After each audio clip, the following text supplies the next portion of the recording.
拍拖幾年之後，當初嗰種心跳加速，見到對方就開心嘅感覺，慢慢消失咗。你哋唔再有話題，唔再有驚喜，感情變得好平淡，好似兩個室友多過兩個戀人。你開始懷疑，我哋係咪已經唔再愛對方？呢一段感情係咪已經行到盡頭？又或者你心入邊有好多嘢想同另一半講，但每一次開口唔係鬧交，就係覺得對方唔明白你。最後索性咩都唔講，將所有嘢收埋喺心入邊。久而久之，兩個人嘅距離越嚟越遠。其實感情變淡唔係終點，而係一個新嘅開始。今日係男人來自火星，女人來自金星嘅系列嘅最後一集，會主力講點樣溝通負面情緒，點樣開口要求支持，以及點樣保持愛情嘅魔力，令感情長久。大家好，我係 KK 師傅，我係 IG 經營愛情玄學諮詢服務，處理過好多愛情 case。由分手復合、第三者問題，我會處理，正緣預測。我會喺呢個 channel 同大家一齊讀愛情心靈書，結合我嘅玄學經驗，幫大家喺書入邊學到嘅實戰技巧，應用喺自己感情度。星期一至五朝頭早8點鐘，我都準時喺度陪你。先講第一樣，點樣溝通負面情緒。作者阿莊話喺感情入邊，好多人都唔識處理自己嘅負面情緒。有啲人選擇壓抑，但壓抑唔係消失，而係累積。有啲人選擇爆發，但爆發嘅方式往往係指責同攻擊，令對方受傷，令關係更差。作者提出一個方法，叫做愛的信件技巧。當你有好多負面情緒，唔知點樣表達，可以試下寫一封信俾對方。但呢一封信唔係普通嘅信，而係按照一個特定嘅情緒流程去寫，由憤怒到悲傷到恐懼到遺憾，最後到愛。人嘅情緒係有層次嘅，表面係憤怒，但憤怒嘅背後係悲傷。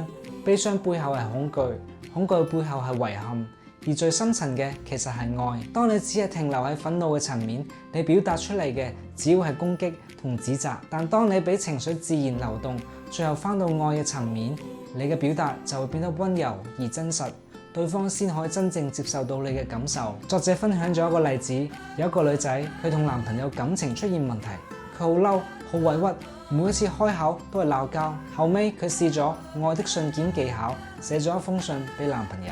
佢咁寫嘅：先表達憤怒嘅情緒 ，BB 我好嬲啊，因為你成日都唔聽我講嘢，成日忽視我。再表達悲傷情緒，我好傷心，因為我以為你愛我，但你嘅行為令我覺得唔再重要。然後表達恐懼嘅情緒，我好驚，好驚你唔再愛我，我驚我哋感情就咁完咗。再表達遺憾嘅情緒。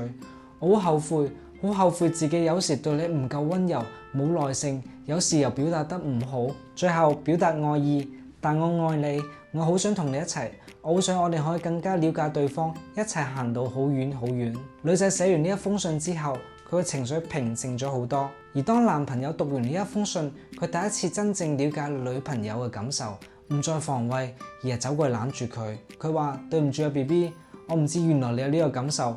我錯啦，呢一封信唔一定真係寄出去，好多時候你係寫俾自己睇，俾情緒流動，你會感覺好好多。但如果你想俾對方了解你多啲，寄出之後亦都係一個好方法。作者仲提到，寫完信之後可以寫一封回應嘅信，即係模擬對方嘅回應，寫一封你希望對方所講嘅說話。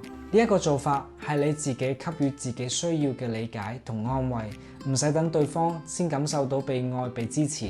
跟住落嚟，我哋會講要求對方支持你嘅藝術。作者話，女人喺感情入邊有一個普遍問題，唔擅長直接要求對方支持自己。女人嘅信念係，如果佢真係愛我，佢應該知道我需要啲乜嘢，唔需要等我開口嚟講。佢哋甚至會唔講出口，以此測試對方係咪真係愛自己。但問題係，男人唔係讀心術師。佢哋唔知道你需要啲咩，除非你講俾佢知。作者話呢一個估下嘅模式係好多感情問題嘅根源。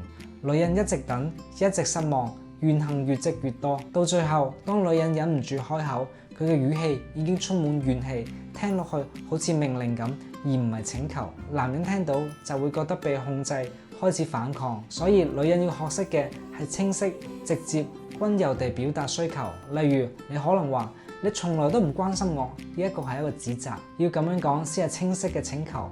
我今日好攰啊，你可唔可以幫我煮飯啊？當女人以清晰真誠嘅態度提出要求，男人通常都樂意幫手。仲有另一個重要嘅概念，作者叫做90-10法則。佢話當你喺感情入邊有強烈嘅情緒反應，例如突然好嬲、好傷心、好驚，呢一個情緒只有10% 係基於當前嘅事情，另外90% 係你過去未解決嘅傷痛同恐懼所觸發。例如男朋友今日唔記得咗你生日，你嬲到想分手。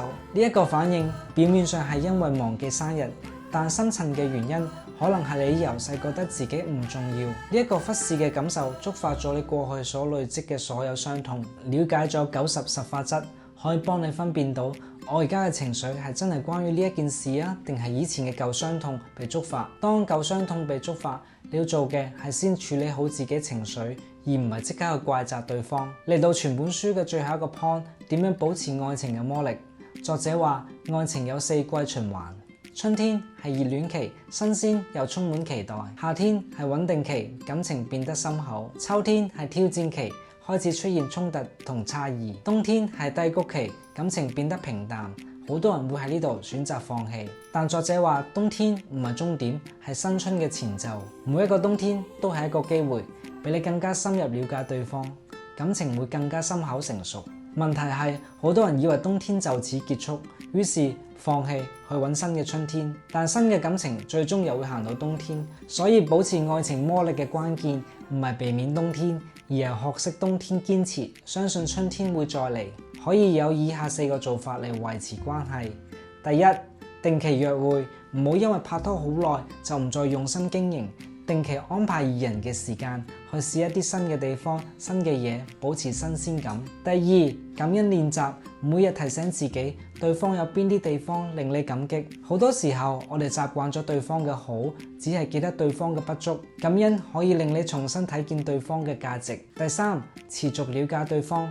人係會變嘅，今日嘅佢並唔係5年前嘅佢，要持續好奇，了解對方而家嘅諗法、夢想同感受，唔好以為你已經完全了解咗佢。第四，保持神秘感，唔好將所有嘢講晒出嚟，盡量保持一啲個人嘅空間同生活，令對方對你保持好奇心。講到呢度，加插少少玄學知識，用八字嚟睇，每一個人嘅感情都有起伏嘅週期。八字有分大運同流年。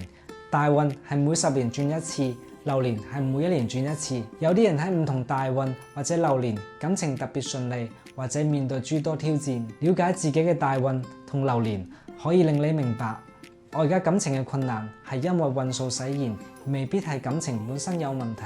喺感情嘅冬天，唔好輕易做重大決定，等大運或者流年轉好，春天自然會來。嚟到總結部分，呢6集我哋一齊走過咗男人來自火星、女人來自金星嘅全部內容，由男女嘅根本差異，到溝通方式、情感週期、情感需求，再到爭吵處理同長情嘅秘訣。希望呢一本愛情經典可以幫你同另一半好好相處，令你更愛對方，更愛自己。喺感情路上唔係一個人走，而係2個人一齊學習，一齊成長。祝福每一位聽眾都可以喺感情入邊揾到自己嘅幸福。如果你聽完呢一個系列，發現自己嘅感情正係面對挑戰，唔知係繼續定係放手，歡迎嚟 IG 揾 KK 師傅做一個奇門遁甲諮詢，睇睇你哋嘅情感未來方向。我係 KK 師傅，多謝你陪我走完呢一個系列，我哋下一個系列見啦，拜拜。